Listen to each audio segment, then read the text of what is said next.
Okay. There's the Three of Swords again. Hey, man. We're getting some different perspectives coming up here. And then the Nine of Cups. What do we want, family? I feel like we know what we want.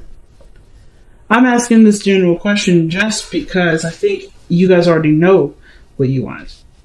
I feel like you guys are open to seeing what you get, but you ultimately know what you want. Usually people don't figure out what you want from them until you finally say it. You're like waiting and seeing and observing, but then when the time is right, you're like, yeah, no, actually I don't care. Goodbye. So, yes, Nine of Cups. This is about desire, wants, feeling content, feeling happy, or this is personal happiness. Queen of Swords, that's your energy. Typically, the Nine of Swords is your energy, but for the sake of the reading and the fact that this is the Queen of Swords, the focus is about you, your perspectives, and how you view things. But it also could tell me too that you guys are being very logical about the relationships that you involve yourself in. You guys are probably a little detached with the people that you're involved with because, of course, there's an aspect of you that's protecting yourself right now. Three of Swords don't come up for nothing. There's some things that you're protecting right now. You're not fully giving of yourself at this moment. Like this Queen of Swords, I don't ever see her giving of herself to others. She's always reserved in some way, shape, or form because she's trying to protect herself. That reservation is what makes her truth so potent and so strong, and sometimes pretty gosh darn deadly and pretty gosh darn painful because she's not looking at the situation from your perspective. Queen of Swords is typically the card for Libra. But Libra is also about rule following and following things by a certain way. And if there are certain things that she has in line, no matter what you do, it still does. Unless, of course, there's great reason, which is why this person, Queen energies are usually more receptive than Kings. They'll at least see your side of the story, but usually they still stay the same way. So I feel like you're open but not open, Gemini. You have one foot in, one foot out. Like you're ready to kick someone's ass, but you're also waiting for them to put that glass slipper on your shoe, and you go about your business from there. Sorry for that really weird noise. It was my computer being crazy. Anyway, so in the past you had the Chariot. Things were going great. Like I feel like the situation was going perfect as long as you kept things in an orderly fashion, kept moving, kept things in organized condition. As long as you took care of your needs, you were able to do what you need to do to get what you wanted out of it. But now, with all the work that you've been putting in, I feel you guys are trying to figure out what are the next steps. Because, of course, with the work that you've put in from then to now, you're in a different place, you're in a different lifestyle, you're doing a lot of different things, but you still have got a lot of stuff done and not a lot of return from it. So I don't know if you guys are looking from the situation from the aspect of return, but more of emotional fulfillment. Because I feel like you don't mind doing the work as long as you get something emotionally out of it, which you haven't been getting out of. I feel like you guys have been, the reason why the Queen of Swords are coming up is because you feel like your emotional valves are depleted. Like there's nothing that's filling you up emotionally. So now you're kind of running on, on gasoline. Like we're all like you've turned into robot mode in a sense.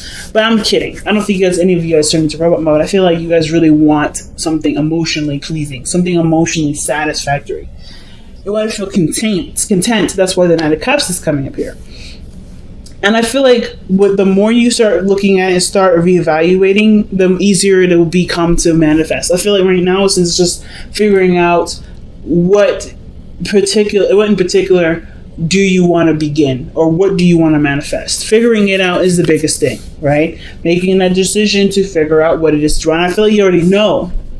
So why do we have the Seven of Coins here? Why do we have the Seven of Pentacles? If you already know what you want, what is there to reevaluate? The Ace of Wands, reconnecting with an ex, starting something passionate, creating a new adventure. So you're really evaluating either the amount of passion, wow of excitement that you have towards something that you originally wanted to start, or you're reevaluating getting back together with an ex, sparking something new. You put in a lot of work already when it comes to starting a very passionate lifestyle, but it's still a lot of work and not a lot of return. So it's running a little dry. But I feel like what about that passionate experience do you want? Right? What kind of passionate experience do you want? Because I feel like it's now detailing what exactly you're actually trying to go towards. You know what I'm saying? Because I feel like you guys have already created some sort of passionate spark, something that really got you going, that began a new journey, but it's not in the area of which you would prefer. So what is it that you prefer? And I feel like once you figure that out, God help y'all. Okay? God help the world, because you're going to be manifesting like nobody's business. Okay? He's like, yeah, I got it now. I'm ready to go. And it starts happening, the magician. So it's just only a matter of time. What area of passion do you want? What part of your life do you want to feel excited for? Or do you want to start building something of great value in? Like, and I know it's not the pace, it's not the Pentacles energy or anything like that, but the Wands energy, that's excitement, it's passion, it's creativity. You know, it's very Leo-like energy. So I love it. Your best path to follow the best path to follow is the Page of Cups. So the Page of Cups coming up in your best path to follow, it's really what the Page of Cups really means is that, this, something that you need to nurture, take time and taking care of. It could be a pet, a companion, an offer for, a connection or communication of some sort of emotional truth, emotional, desires, or really developing something that you eventually want to have over time, right? So I feel like it's creating either a new dream or going after, or actually nurturing and growing some sort of passion here. Because the Page of Cups, that's someone that has a dream already. And like I said before, I think you already know what you want. But it's like the fire behind it, the work that's necessary to put into it. Do you want to do it? Is that there? Do you have that? Do you want that? Is that aspect right there something that that can lead to what you want? And some of you guys, it could be that you guys actually don't know in what area do you guys want this excitement to be, or this new, passion, this new project to come out of, or this new relationship, how you want this relationship to rekindle, or to be kindled, period. But I feel like if you start somewhere, it'll be a lot easier to pinpoint. So I feel like for a lot of you guys, you kind of have like a prelude to your story. Some of you guys are starting something that's not necessarily very serious, but you've put in a lot of work to at least see what area and what direction do you want to go in, right? What are you trying to achieve? You want a friend, but you want someone that can grow with you and can still keep up with you. I'm thinking of the 3 Cups, 3 of Swords, and the 8 of Wands. Someone that you could connect with, someone that's your tribe, someone that you mesh with so freaking well, someone that you can enjoy life with, someone that you can overcome pains and shadow selves and shadow growth with, that you can really, really grow with, It's this person that can trigger you, that help you look at yourself a lot more, but also can still go with the flow, that doesn't stop or get a little crazy when situations start to take a little bit of a different turn, right? They can go with the swing. And I feel like with the Page of Cups is like going for your desire, focusing on what you want, but feeling it for yourself. Do you have all those aspects in yourself? Because the only way for you to manifest whatever it is that you want, Gemini, you have to have that already preset, right? So I feel like with the Page of Cups, it's like, so how do you give yourself this? How do you make yourself feel this way? Do you have something already in progress that you're growing, taking time to build? Is that coming to fruition? Is this are you doing this for yourself in some area? Let's see what additional information we can get with the Page of Cups. Page of Cups. Why is Page of Cups coming out for Gemini's advice? Maybe it's talking about expressing your love to somebody, extending your feelings out to somebody. Could be. Oh no, probably not. 9 of Swords, 7 of Swords. The 9 of Swords doesn't do anything in secret. He's moving too fast, and he doesn't give a fuck enough to actually be careful in that area, to be more cautious and sneaky. But you got 2 cards here, man. 2 confusing cards together. Like, this combination I would never thought I'd see. But then what's interesting about these two cards too is they're going in the same direction. One's more calculated and more scheming, a little more sneaky, not necessarily, open to expressing what they're doing. They're just kind of being like, well, just minding my business, when they're really clearly doing something they probably want to keep to themselves. But the Knight of Swords, he's very vocal. He's very outgoing. He's very like, hey, this is what's happening. This is my truth. Get out of my way if you don't want to hear it. But like, both of these two are not the same in regards to how they deliver their message or how they deliver certain things. Knight of Swords, he will bulldoze you. He will run you over. Versus the Seven of Swords, where he would just prefer you to get out, he would just prefer never to run into you at all, so he'll take detours. I feel like the Seven of Swords is always that person that will take the detour. Do something that's, evasive, they're just trying to get out of dodge, right? So I kind of feel like what's interesting is that there is a huge amount of risk. This huge amount of risk. Because the Seven of Swords can also indicate risks. It isn't just somebody being sneaky and weird, but they have to take a risk about being honest and, forward about what they want. I feel like there may have been some sort of passion sparking with somebody, but you put in a lot of the work. And I feel like so ultimately this may be something that you do want, but it does require you to apply yourself. Okay. Wow. Interestingly enough. Interesting reading so far. So your external energy is the Ten of Swords. Something ended, but you put a lot of work into it. Or that something that's coming to an end here. I honestly feel like it's the evaluation process. I'm just going to lay it out there. I feel like it has to do with evaluation. Because just by the Seven of Coins and the Ten of Swords, there's a lot of reviewing. What have you done? How much work did you put in? What's come out of it so far? Something has come out of it. And I feel like it's excitement, it's passion, it's a new inspiration towards something that you may want to go for. But it had to happen from an ending. Or something's coming to an end, which has to do with what you've been working really hard to get inspiration from. Let's see what... Jesus. Ten of Swords and the Lovers.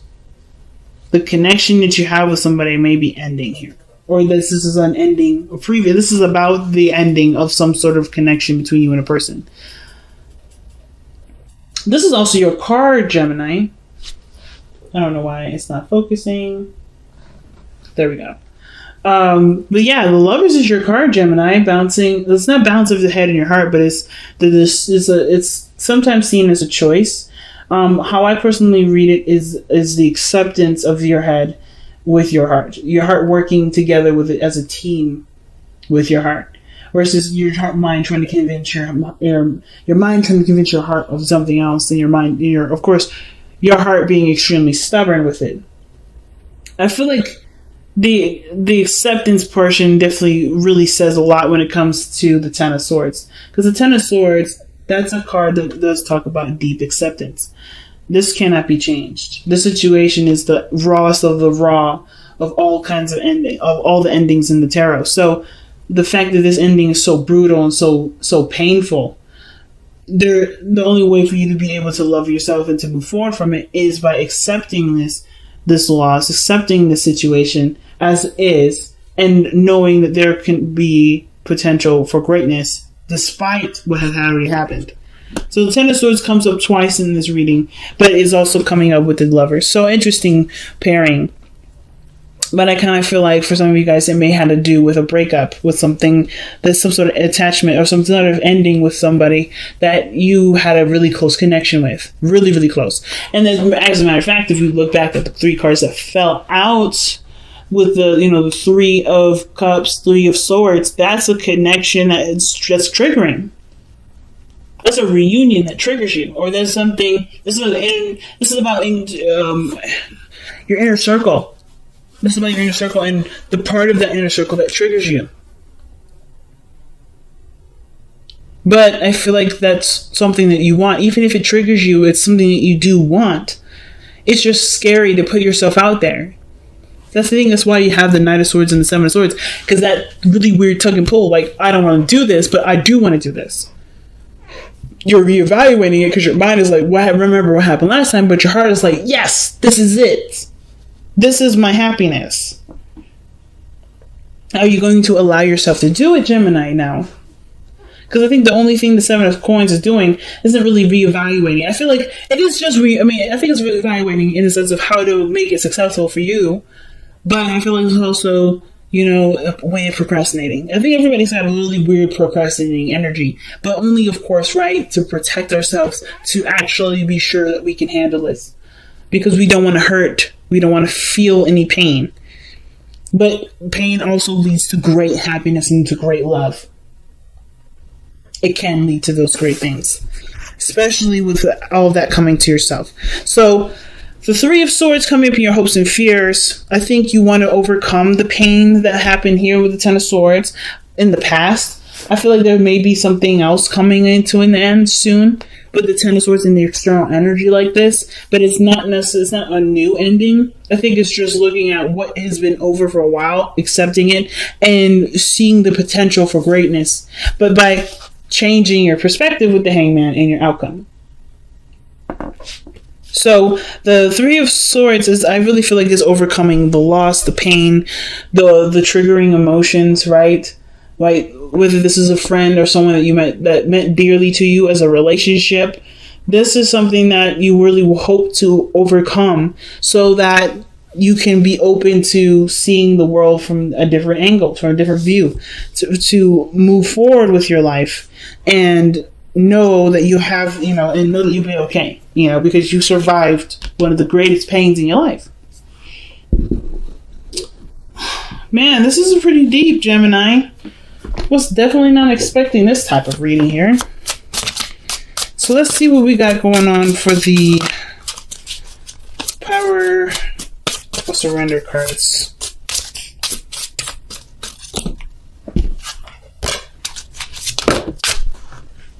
Okay, surrender your belief in scarcity. Jeez. The universe is asking you to open to the infinite nature of abundance. In this way, you can remove blocks in your life and succeed beyond your wildest dreams. The Ten of Swords, the loss, man. That's the only thing at this moment that's not necessarily standing in your way, but it's like the building block that's there that will propel you forward. It's such a huge position. So let's see what time for a nap though. But also take a break. Take some time to rest. Take some time to rejuvenate, to recover, to heal from what you've already experienced. The Ten of Swords is not an easy energy to overcome. It's totally not. And the fact that you're already trying to figure out what your next action is, it's great. But do you have the energy to take all that on after overcoming this serious ending? I feel like giving yourself that time, giving yourself that space, and make sure that you take that rest to make sure that you have all your needs taken care of before going on the journey. I feel like you're on point then. Time for a nap is reminding us that our body needs time to rejuvenate and to heal, to recover, to rest.